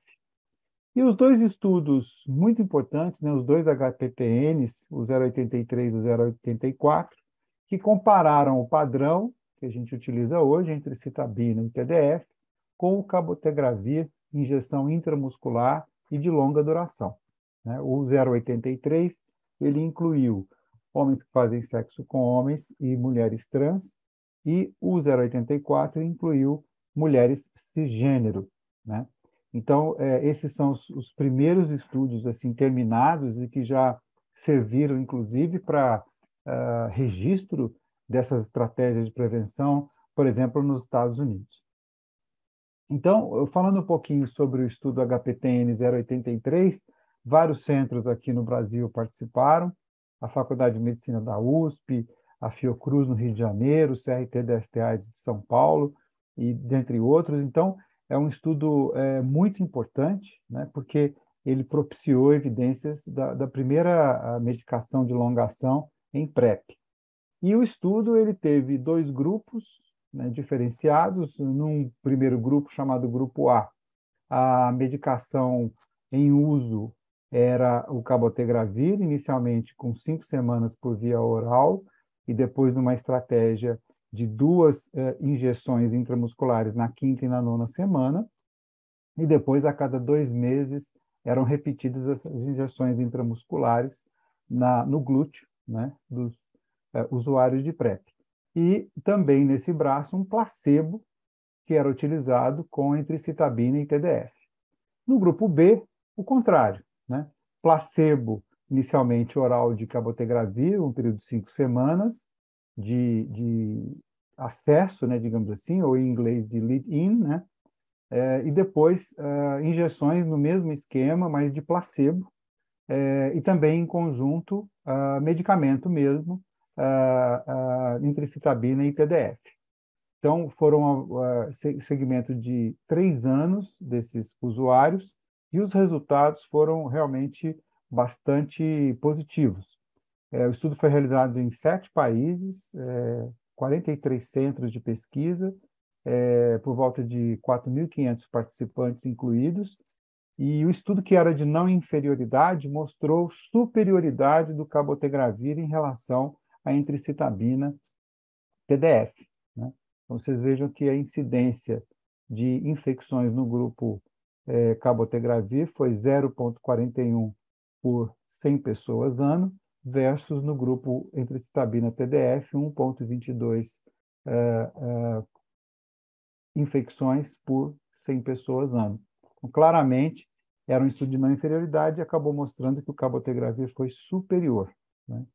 Então, isso é bastante interessante. Então, esses são os resultados finais, né, do estudo, que foi sofrendo análises interinas, confirmando a superioridade do cabotegravir intramuscular. O 084 é um estudo com o mesmo desenho, também com um número enorme de inclusões, como vocês podem observar, né, na África, em países da África, e que incluiu, no mesmo desenho de estudo, mulheres cisgênero. Da mesma forma, esse estudo mostrou superioridade do cabotegravir injetável de longação intramuscular, né, na redução da incidência em relação ao tenofovir entricitabina de infecções pelo HIV. Então, também foi um resultado extremamente exitoso. Eu queria chamar a atenção que, até então, né, todos os estudos com medicamentos orais na população de mulheres, né, eles deixavam a desejar em relação à população de homens que fazem sexo com homens, por exemplo, né? Então, a eficácia era mais baixa nas mulheres. E esse estudo ele mostrou que essa estratégia foi muito, muito positiva, muito eficaz na prevenção contra a infecção pelo HIV em mulheres cisgênero. Então, essa foi uma informação bastante importante para nós. Algumas novidades surgiram também com o cabotegravir de longa ação na PrEP, né? Claramente, nos casos, em alguns casos, né, não foram muitos casos nessas milhares de inclusões aí, mas alguns casos de infecção que foram observadas, né, na sua fase aguda, o que se observou é um comportamento no diagnóstico bastante diferente da história natural da infecção aguda, com um atraso na produção de anticorpos, porque o indivíduo estava sob a ação de um antirretroviral, portanto, a resposta imune provavelmente foi mais lentificada, né? e claramente os testes de quarta geração, que agregavam a pesquisa de antígeno e anticorpo, né, o P24 e o anti-GP120, eles falharam muitas vezes em diagnosticar essa infecção precocemente, né? Eventualmente, as sorologias elas ficaram negativas ou indeterminadas por alguns meses, e foi necessário aí a avaliação de carga viral, né? Que mesmo assim manteve-se, nesses casos, níveis bastante baixos ou indetectáveis por longos períodos, mas a carga viral aqui foi crucial para identificar essas infecções agudas. Então, essa é uma nova norma que nós vamos ter que ter com esses agentes de longação, né? Fazer exatamente uma boa avaliação inicial do usuário e depois avaliar claramente o risco de soroconversão desses indivíduos, né, e de infecção aguda, principalmente avaliando a carga viral, muito mais importante do que a sorologia, que vai estar com a sua detecção, o seu resultado reagente atrasado, né, em relação. E por que que a gente se preocupa com isso? Porque os inibidores de integrase, eles são uma classe fundamental, e se a gente atrasa o diagnóstico da infecção aguda, a gente pode expor esse usuário a cabotegravir em monoterapia, e, de fato, isso pode levar ao aparecimento de mutações de resistência na integrase e atrapalhar uma futura terapêutica contra a infecção pelo HIV. Então, isso pode afetar a saúde da pessoa, inclusive pode levar à resistência transmitida, né, porque esses casos de infecção aguda, eventualmente, eles também podem levar à transmissão para outras pessoas. Portanto, é muito importante aqui um correto segmento desse grupo que usa medicamento de longa duração, no sentido de detectar precocemente alguma infecção aguda, né? É importante lembrar que se a pessoa não tem uma adesão adequada e não vai receber a medicação intramuscular no momento correto, ela vai ter a medicação em baixos níveis por meses, muitas vezes, né? E esses baixos níveis, se houver uma infecção, a infecção ela pode ocorrer com resistência do HIV. Então, é muito importante que esses indivíduos eles sejam muito bem acompanhados, inclusive com busca ativa, com preservação da retenção nos serviços de saúde, para que não haja esses riscos aí para o usuário. Do ponto de vista de segurança e tolerabilidade, juntando os dados do HPTN 083 e 084, para várias avaliações aqui que foram feitas de eventos adversos, não houve diferença realmente importante entre os braços, né? Então, foi considerada uma estratégia muito segura, muito tolerável em relação ao TDF entre citabina, que foi o parâmetro comparador. De fato, existe uma questão, que é a reação no local da injeção intramuscular, que pode gerar fenômenos nodulares, inflamatórios, com dor e calor, né, na região. Isso aconteceu no HPTN 083 em 2,2% dos casos, levando à descontinuação do estudo, né? Então, isso é uma coisa que chama atenção. E qualquer reação no sítio de injeção foi observada em 80% dos casos de cabotegravir versus 31% dos casos de placebo, né? Então, no HPTN 084, não houve descontinuação por reação no local da injeção. E qualquer reação no local da injeção aconteceu em 21% dos casos de cabotegravir longação versus 9% dos casos de placebo, né? Houve 4% dos participantes que tiveram grau 2 ou mais de reação no local da injeção, claro que prioritariamente no grupo cabotegravir em relação ao grupo placebo, né? Então, a descontinuação do acompanhamento aí, da prevenção com cabotegravir e longação, ela teve direta relação com essa reação mais importante no sítio de aplicação, mas foi muito baixa essa descontinuação, né?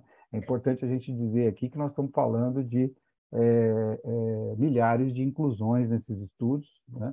E realmente foi muito baixa essa descontinuação, o que nos deixa bastante felizes. Então, essa medicação foi aprovada nos Estados Unidos em dezembro do ano passado para PrEP, né? E ela está em análise no Brasil pela Anvisa. E nós esperamos que exista aí uma aprovação dentro dos próximos meses aqui também no nosso país. O segundo medicamento que eu quero comentar com vocês, ele está ainda em estudo. Ele é o lenacapavir, é um inibidor de capsídeo do HIV, né? Ele é utilizado de forma subcutânea a cada 6 meses, então é muito interessante também essa estratégia, porque permite que a pessoa até em algum momento faça a sua autoadministração da PrEP, né? Não precisando acessar o serviço de saúde para receber as doses, né, injetáveis. E essa medicação ela está em estudos de fase 3 para PrEP. Ela já tem estudos publicados já bastante avançados como TARV, mas ela está em estudos de fase 3 para PrEP e a gente aguarda, então, as informações que vão ocorrer nos próximos anos aí. Então, a pergunta que fica a gente precisa de medicamentos antirretrovirais para PrEP de longa ação? A impressão que eu tenho é que sim, né? Porque quando a gente tem apenas uma opção, que é usar o TDF com entricitabina, que é o que a gente tem hoje, a gente ainda tem muitos problemas eventuais com disfunção renal, com perda de massa óssea, né? Então, a gente entende que sim, é necessário a gente ter opções. E também é importante a gente conhecer bem os eventos adversos de cada um desses fármacos, né? E saber monitorar corretamente. E ter essa opção vai possibilitar a gente fazer essa prevenção com mais segurança para aqueles usuários que não podem, por exemplo, seguramente utilizar o que nós dispomos hoje, né? Então, tanto o entricitabina com TAF quanto o cabotegravir longa-ação, eles são candidatos aí a serem incorporados nesse menu de possibilidades de prevenção para a gente poder oferecer isso aos usuários. Então, em relação, por exemplo, à questão da função renal, nós temos restrições claras para o uso do TDF e entricitabina, né? Apesar de não serem muitos casos nessa condição, mas isso pode acontecer. E temos menos restrição, mas também alguma para o TAF e entricitabina, e nenhuma restrição para o cabotegravir de longa ação, né? Então, isso é uma coisa bastante importante, ter essa opção eventualmente. E o segundo motivo que eu acho que é importante a gente lembrar é que toda vez que a gente expande as possibilidades de prevenção, né, as formas de prevenção, eventualmente a gente vai conseguir aumentar a adesão de grupos específicos, que às vezes são mais complicados do ponto de vista de adesão, né, e também aumentar a persistência dessas pessoas em acompanhamento. E melhorando assim o resultado final, melhorando a prevenção. Então, oferecer opções para melhor adesão e retenção dessas pessoas em prevenção me parece uma estratégia muito importante, né? Lógico que isso tudo tem que ser visto conforme a custo-efetividade. Nós estamos falando de saúde pública, estamos falando do SUS, né? Eu acho que é muito claro que existe uma custo-efetividade da PrEP atualmente aprovada no Brasil, mas as novas incorporações deverão ser avaliadas também em relação à custo-efetividade, porque nós precisamos ter um SUS que seja sustentável ao longo do tempo. É um programa, talvez o maior programa de saúde pública do mundo, e ele precisa ser sustentável ao longo do tempo para atender a todas as pessoas de uma forma igualitária. Então, com isso, eu agradeço e já vou chamar os meus queridos colegas e amigos aqui para a gente poder fazer a colocação das perguntas. Temos várias perguntas aqui que eu já tinha olhado no chat, tá? Então, eu vou fazer aqui as perguntas. Então, Denise e Alexandre, vamos ver aqui. Deixa eu chegar aqui, onde começou, está aqui. Então, a primeira pergunta é a seguinte: se a PrEP está autorizada para pessoas a partir de 15 anos, então esta faixa etária pode realizar testes para HIV sem autorização de um adulto? Não sei se o Alexandre quer responder. Eu posso responder rapidinho, Denise. Na realidade, ela já é hoje permitida, né? Quer dizer, na realidade, tanto a testagem como o PEP e como outros, acesso a outros métodos preventivos, ele já prescinde da autorização parental ou da presença de pais no serviço. A única coisa que precisa ser feita é avaliar a capacidade do adolescente em discernir o procedimento que está sendo realizado, né? Então, é a única avaliação que é necessária para ser feita. Uma outra pergunta aqui, Denise comentou sobre a pesquisa preventiva de clamídia e gonococo, que ainda é feita em alguns serviços, não em todos, no SUS, mas existe um projeto para poder estender isso para vários serviços, né? E a pergunta essa pesquisa preventiva em clamídia e gonococo é um swab retal e uretral? E a frequência indicada, qual é? Então, no PCDT se colocou a cada 6 meses. A gente sabe que tem uma grande, né, incidência de clamídia e gono, né? O problema é pesquisar, ainda é um exame caro, né, o PCR. O que é mais efetivo, né, por exemplo, na população HSH, seria o swab anal. O que a gente tem em alguns locais com mais facilidade é o exame de urina, né? Mas ainda, e tem esse projeto que o Paulo falou do Ministério, de tentar expandir de outros locais para ter essa disponibilidade. Agora, tem estudos também como é que a gente chama? Anal, retal e em orofaringe também, né? Então, você pode ter em qualquer local. Acho que a ideia é que a gente consiga realmente ter, pelo menos a cada 6 meses, ou sei lá, uma vez por ano, pelo menos, ter esses exames. Espero que isso aconteça. É importante lembrar, por exemplo, que a urina, o ideal é que seja a primeira urina da manhã, para ter células, né? Células uretrais, e no caso da mucosa retal, um raspado bem leve da mucosa retal é importante para trazer células, porque a clamídia ela é intracelular, né? Então, isso é importante em quem vai colher para fazer a coleta bem corretamente, para não ter aí falsos negativos. Paulo, deixa eu Ah, só fazer um comentário. pois não. Então, que para adolescente, o que nós temos observado é que a realização de clamídia em um único sítio tem muita perda.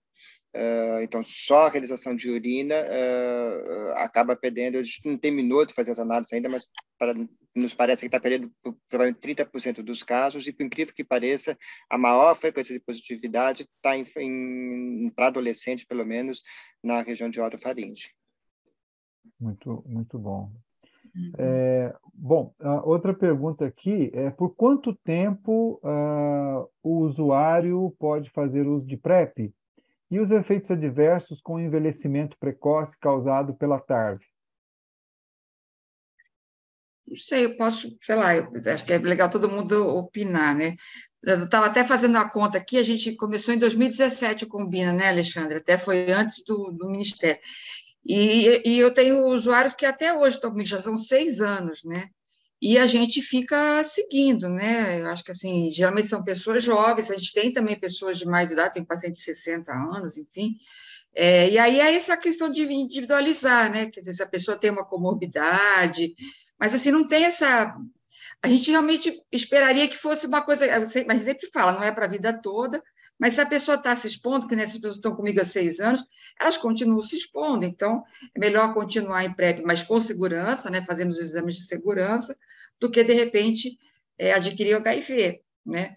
Eu sei que você está usando antirretroviral, mas, de qualquer maneira, o da PrEP são mais simples, com menos efeitos colaterais do que, por exemplo, o tratamento de HIV com toda o pacote, que não é só a questão, né, da inflamação crônica, enfim, acho que não tem nem nível de comparação, né? Eu penso assim, olha, a gente tem que oferecer a prevenção garantindo uma boa monitoração para evitar os efeitos adversos, né? Então, a gente consegue fazer isso quando você acompanha o usuário e orienta, educa ele a se cuidar, né? E faz a monitoração necessária, você reduz muito os riscos de problemas com a medicação e mantém a prevenção. Então, é uma balança de risco e benefício, claro, né? Como sempre. Ah, Desculpa, Paulo, de novo aqui. Fica à vontade. Eu só faria uma observação. É comum para algumas pessoas que não têm muita experiência com PrEP fazer o paralelo com o uso de antirretrovirais em pessoas vivendo com HIV/AIDS, né? Que aí a ação do vírus com seus processos que, em via de regra, tem efeitos mais negativos, né? E em PrEP a gente não observa isso. Então, é só essa transposição do uso de antirretrovirais de pessoas com HIV para pessoas negativas não é tão... Não pode ser automático, né? É só para a gente diminuir um pouco o receio do uso prolongado de antirretroviral na prevenção, né? Exato. Então, aqui uma pergunta também para Denise sobre o rastreamento de gonococo e clamídia, né? A proposta seria o SWAB para PCR, anal, né? E da urina, eventualmente. Daí, caso tenha tido dificuldade nessa aplicabilidade no serviço privado de São Paulo, poucos laboratórios fazem e os preços estão em torno de R$ 600 a R$ 700, né? Então, um comentário seu aí, Denise.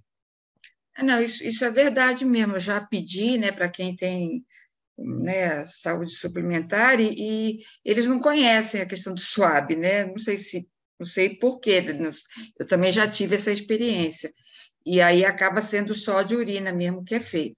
Acho que é uma coisa que, enfim, tá se desenvolvendo aí. A gente espera que logo, né, seria uma opção interessante que os laboratórios fizessem mesmo e realmente, né, barateasse mesmo, porque está muito caro ainda, né?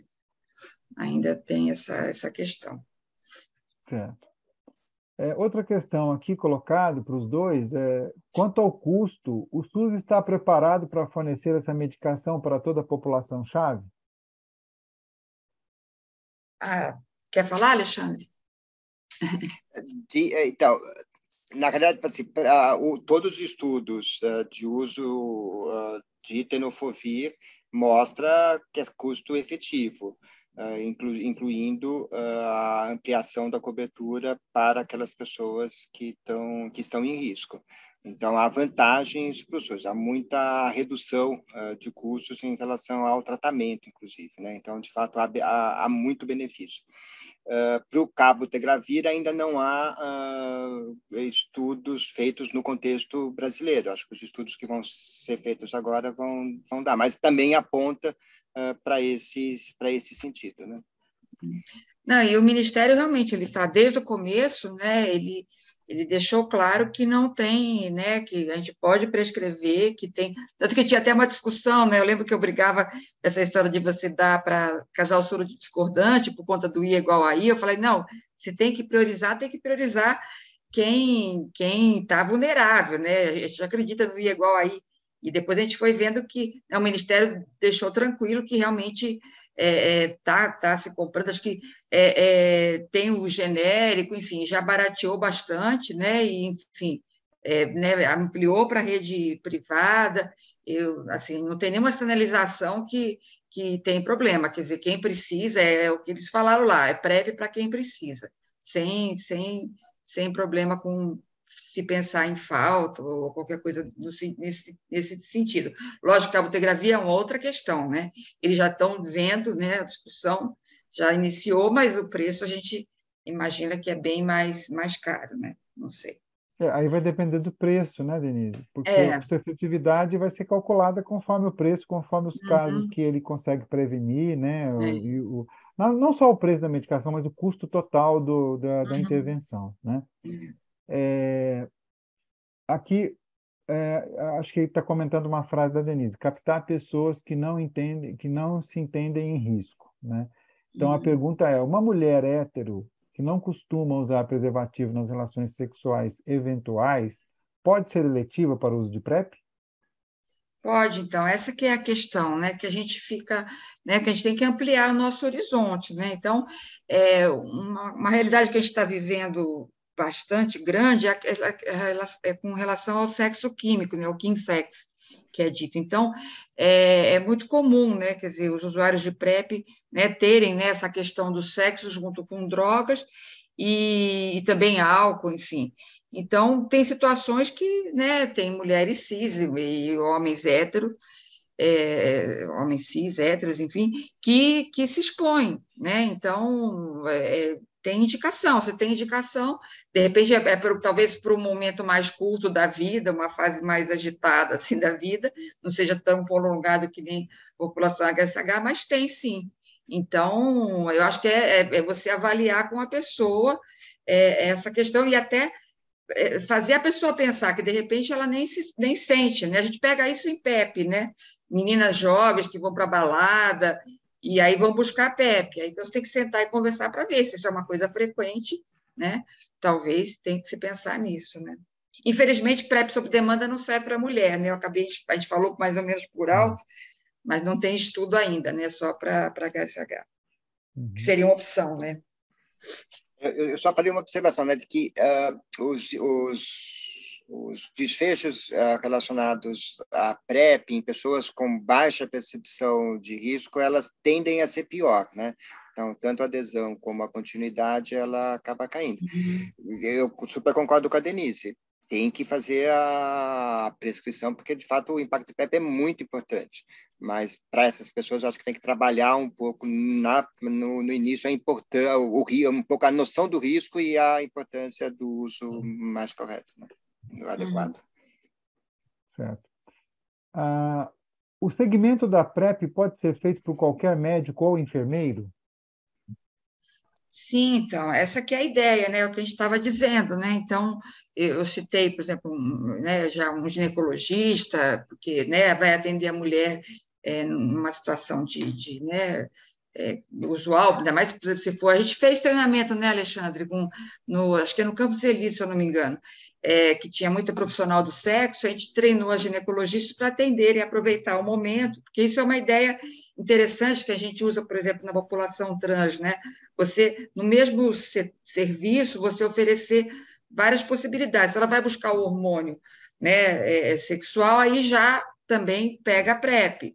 E a mesma ideia, a mulher vai no ginecologista, uma profissional do sexo, enfim. Então, e no serviço de uma maneira geral, né? Quer dizer, você aprende e como é que é feito, enfim, você não precisa conhecer, né? Existe resistência, por exemplo, lá no CRT mesmo, tem dermatologista, tem urologista, que não queria, né? Não, eu não entendo nada de retroviral. Mas é uma coisa muito específica, e a ideia é que sim, se a pessoa, uma vez capacitada, que entenda, enfim, pode prescrever sem problema nenhum. E enfermagem, então, é maravilhoso.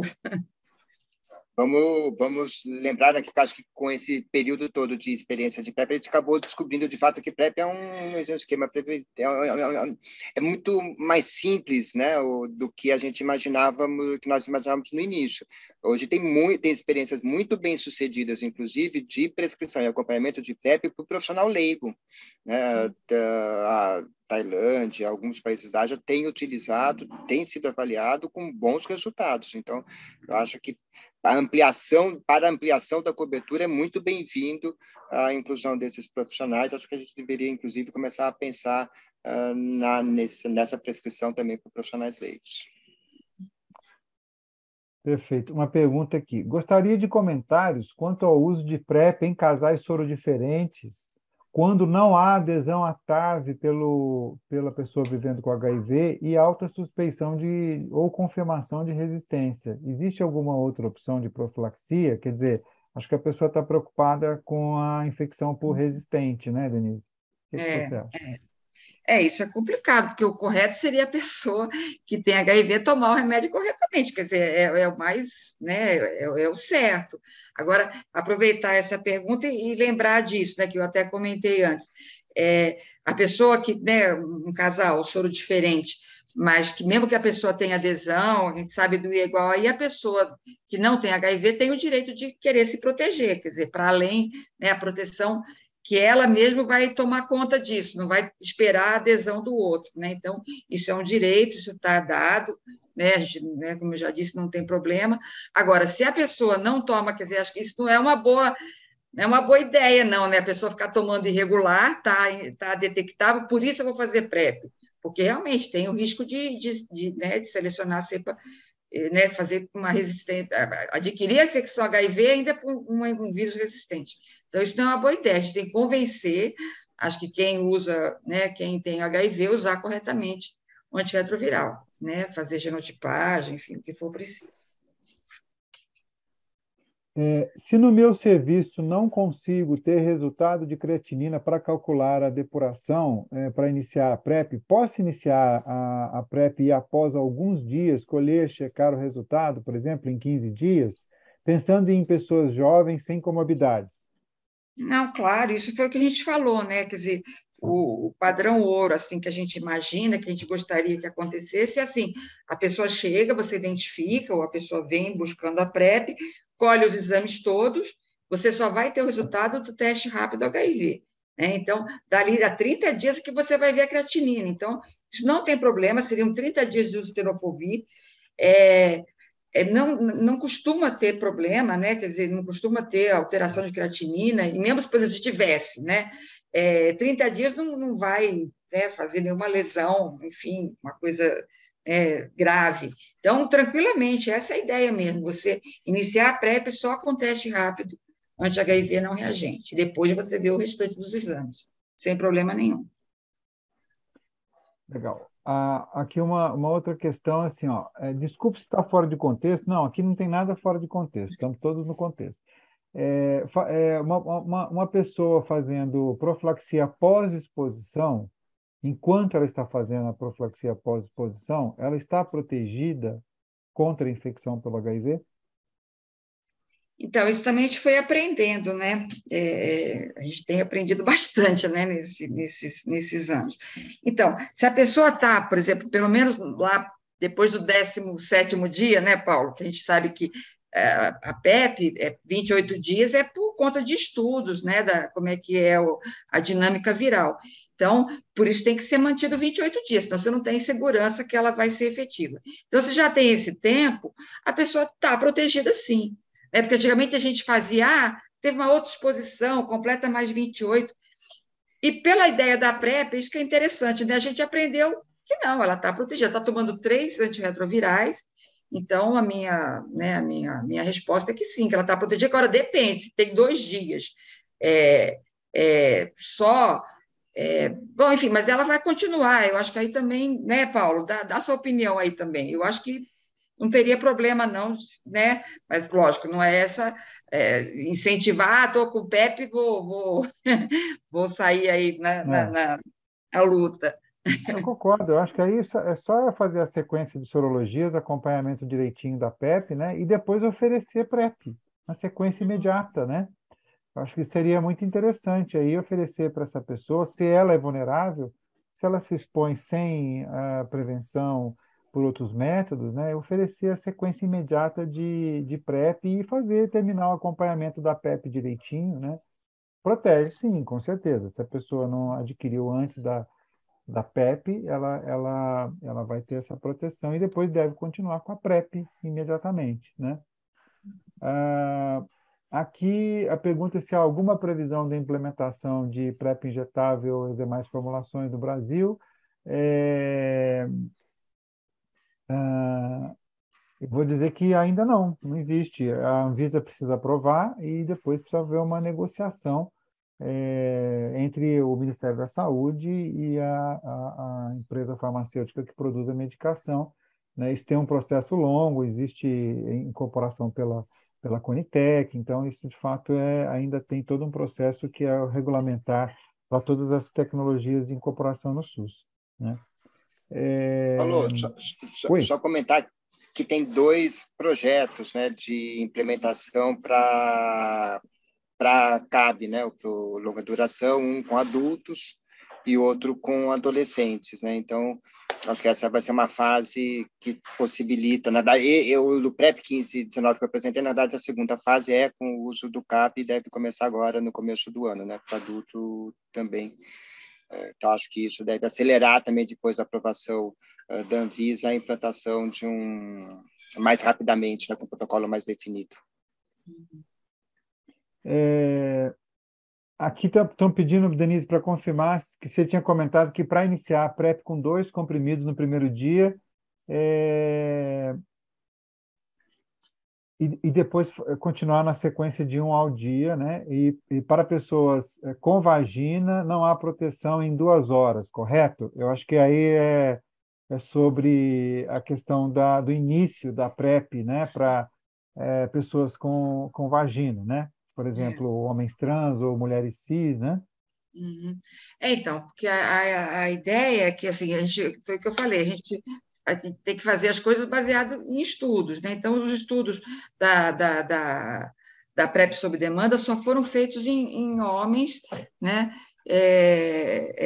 Em mulheres, em mulheres trans, mas em relação anal, né? Então, a gente não sabe, né? Até, por exemplo, a mulher também tem ânus, né? Tem relação anal também. Será que protege? Né? Assim, pensando, deveria proteger, mas a gente não tem estudo em mulheres com PrEP sob demanda, entendeu? Então, mas de qualquer maneira, para facilitar, se convencionou nesse PCDT novo todo mundo iniciar com 2 comprimidos no primeiro dia e depois manter um comprimido ao dia. Legal. Aqui tem uma questão já foi respondida, que é a questão da autonomia do adolescente. O Alexandre já respondeu isso, né? Ele tem autonomia, sim, não precisa de um responsável, não precisa de nada disso, nem para fazer o teste, nem para receber a prevenção. Ah, nos casos das mulheres, é recomendável fazer teste de gravidez se seja positivo a mudança de conduta para a PrEP? Não, então, a gente comentou também sobre isso, quer dizer, não tem problema a PrEP, não, um período, né, pré-concepção, quer dizer, a mulher que pretende engravidar, nem durante a gravidez, nem na amamentação, você pode continuar usando a PrEP, então não tem problema nenhum, você vai fazer o teste, se, enfim, né, dependendo da questão, se a mulher, enfim, enfim, dependendo do caso, mas não há problema nenhum.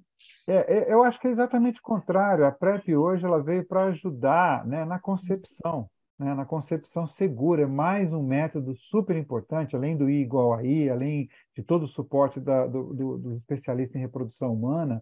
A PrEP ela vem para ajudar, né, na concepção segura. Porque eu já tenho 3 bebês de PrEP no meu ambulatório, tá? Tenho 3 bebês de PrEP. Então, assim, é muito legal, assim, né? A esposa vir com o marido e dizer, olha, a gente quer ter um bebê e tal, a gente está se preparando com o ginecologista obstetra e faz tudo certinho, com prevenção prévia, com planejamento prévio. A gestante usa a PrEP durante a gestação, usa após a gestação, o marido faz a TARV direitinho, então dá tudo certo, entendeu? Não tem problema nenhum, não tem nenhuma restrição em relação a puerpério, amamentação e nem gestação. Se tiver em tratamento de tuberculose, qual a melhor conduta?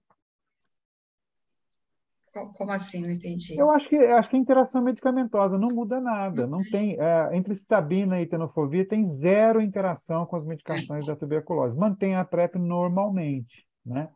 E não é contraindicação tratamento de tuberculose, né? E você mantém a PrEP normalmente. São medicamentos totalmente compatíveis com o esquema básico, por exemplo, tratamento da tuberculose, sem problema nenhum, né? Na perda de dose, até quantas horas ainda se mantém a proteção da PrEP? Boa pergunta. Então, a PrEP, a gente conversa sobre isso, é bem diferente da adesão de uma pessoa tratando HIV, né, que vive com HIV. Ela é muito mais flexível, né? Então, se a pessoa toma de manhã, mas lembrou à noite, toma, né? Não tem esse problema, não. Então, é mais flexível. Então, acho que isso é legal. A gente sempre fala para tomar no mesmo horário, que é uma questão de rotina, né, daquela coisa ficar fixada, mas não é necessário ser sempre no mesmo horário, né? Então é bem mais tranquilo. E ainda para sexo anal, ainda tem essa questão das 4 doses semanais, que já seria protetiva, né? Para vaginal, não, né, Denise? Mas A para anal, vaginal, sim. não. A vaginal tem que esperar 20 dias para a gente ter a proteção ainda. Isso. E tem que ter uma adesão bem, bem certinho, né? Não Uhum, pode perder, de preferência, não perder nenhum é. dia, né? Aqui, muitos parabenizações aos palestrantes, tá? Várias aqui pessoas parabenizando, agradecendo a discussão, as aulas, as informações. Muito bom estar com todos vocês aqui participando. Aqui tem uma consideração, se há alguma forma de prevenção de medicamentos para sífilis, né? Como a doxiciclina. Então, tem estudos, né? Teve recente um estudo que realmente mostrou uma proteção, só que ainda, assim, não está ainda recomendado, né? Porque tem toda uma questão de resistência, enfim, mas é uma coisa que acho que está caminhando, né? O doutor Molina, lá na França, já há algum tempo ele já estava pensando nisso, nem sei se foi o grupo dele que fez esse estudo, né? Mas realmente é uma possibilidade que ainda por enquanto a gente não está nesse cenário, mas que existe sim, que seria bem interessante, né? Porque não é fácil a pessoa ficar tomando bezetacil frequentemente, né? Ninguém fica contente quando recebe esse diagnóstico, né? Eu acho que é uma estratégia interessante, mas a gente precisa de mais informações, né? É. Ainda é motivo de pesquisa. Ah, aqui tem uma colega que pergunta sobre o I igual a I, em relação aos blips de carga viral. Uhum. Não, isso não tem problema mesmo, porque até o I é igual a I, né, o que se considera na literatura é carga viral abaixo de 200 cópias. A gente até, né, então, o fato de haver um blip não tem problema, realmente, e a gente sabe disso, a gente teve o aprendizado na transmissão vertical, né, a gente sabe que a transmissão só acontece, ela é diretamente relacionada à quantidade de vírus circulando, à carga viral. Então, um blip, né, isso não teria problema. Lógico que você sempre tem que reforçar a questão da adesão da pessoa. Se a pessoa para uma semana, aí é uma outra história, já não consegue garantir o I igual a I, né? Perfeito. Bom, esgotamos todas as É, questões aqui e estamos quase nas 22 horas. Olha, foi um prazer imenso para mim estar com vocês dois, Denise e Alexandre. Parabéns, e foi muito bom. E queria também dizer que foi um prazer estar com todos que assistiram, que perguntaram, que participaram. Quero agradecer a presença de todos e desejar uma boa noite para vocês, um bom descanso. E não deixem de participar das próximas terças-feiras com a SPI, tá bom?